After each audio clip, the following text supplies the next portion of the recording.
Namaskar. Welcome to another episode of Editorial. I'm doing the Sunday editorial with a very important issue. Basically, it's a combination of an editorial and an opinion. So it's actually a mix of both these programs. But I wanted to do this editorial and I thought it was very important, and I wanted to do this on Sundays because I want to talk to you about a very important subject. You must have all seen this video where a teacher asks her students to hit a Muslim boy harder. Hit the Muslim harder, she says. The question I want to discuss tonight is, how has this hate percolated to this level in India? Let's try and find out. Let's get right into the show.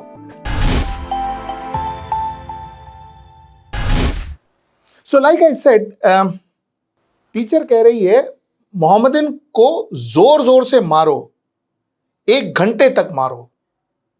The teacher says Mohammedan को जोर जोर से मारो. Hit the Muslim hard. Hit him till 1 hour.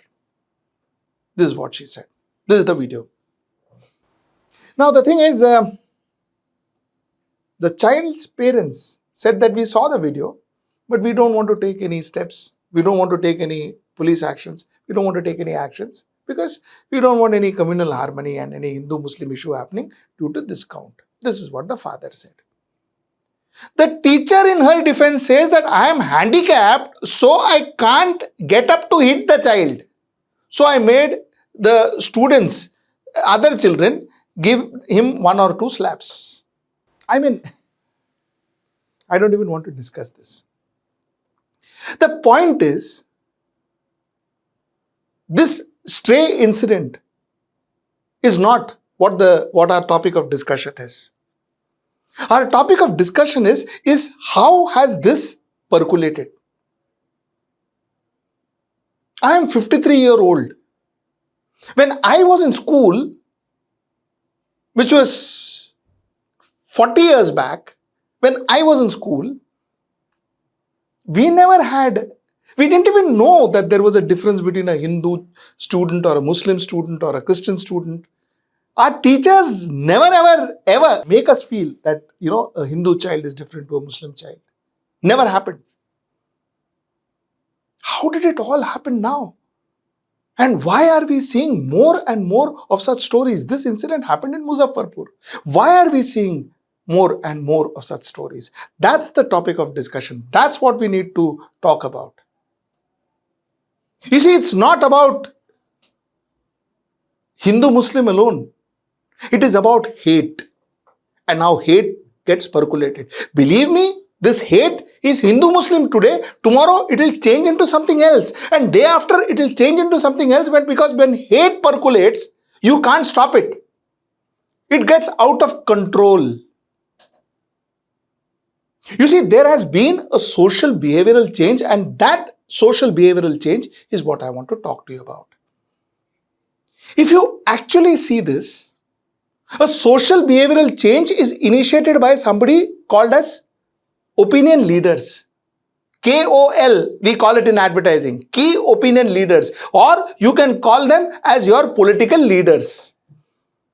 These leaders, for their own selfish strategic reasons, create opinions, make opinions, make a narrative, create a narrative. This narrative gets percolated to their core audience. Their core audience.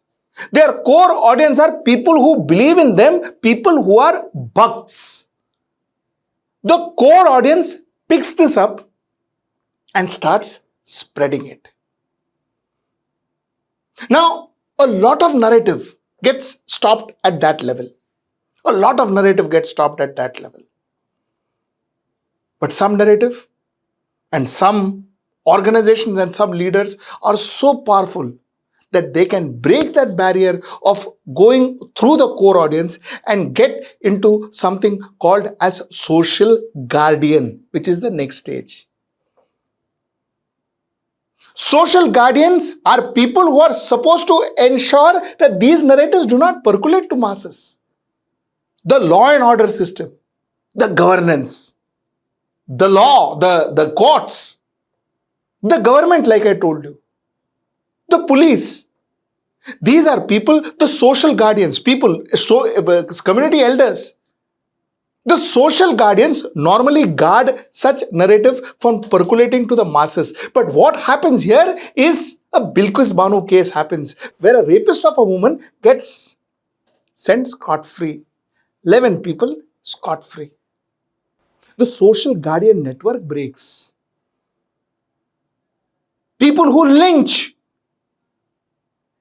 go scot-free. A certain community's houses are broken. The other, the police is still investigating. If it is from the majority community, the police is still investigating. Minority community, house broken. The people in authority takes pride in saying that, thoda to, I broke his house, to what? And a large audience claps. Justice. These are indication of the guardianship breaking. And that ensures that the narrative that is initiated by the key opinion leaders or political leaders or whatever you call them, that narrative percolates down to the en masses, which is the stage we are seeing currently. Then, for a teacher to pull a Muslim student, make him stand there and tell them, hit, maro isko. It's okay. It doesn't matter.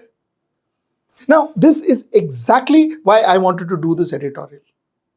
Because we should know where we stand as a society. And we should know why we stand where we stand as a society. That remission of those 11 people killed our society. It sent wrong messages. Every time you saw that bulldozer, it was actually killing our society, harming our society. It was breaching the net that would protect our society from such evil and from such hate. A lot of us enjoyed. A lot of us praised even. This was because the net was already pilfered. And that's the point I wanted to make through this editorial. You see, when one talks about harmony, when talks about brotherhood, please understand it is not just about Hindu Muslims if one is under that wrong impression. Like I told you in the beginning of my editorial, hate does not stop at one end. Hate cannot be controlled. Hate, once dispensed, then you can't take it back. It just goes on spreading and you've dispensed hate already. Hate will find its own victims. Today, it is minority. Tomorrow, it could be something else and something else. Till such time that hate comes to your doorstep. That hate comes to harm you. This is the point I wanted to make, and this is precisely I wanted to do this. Like I told you, editorial come opinion. Till I see you next time. That's tomorrow, Monday at 10 p.m. Namaskar.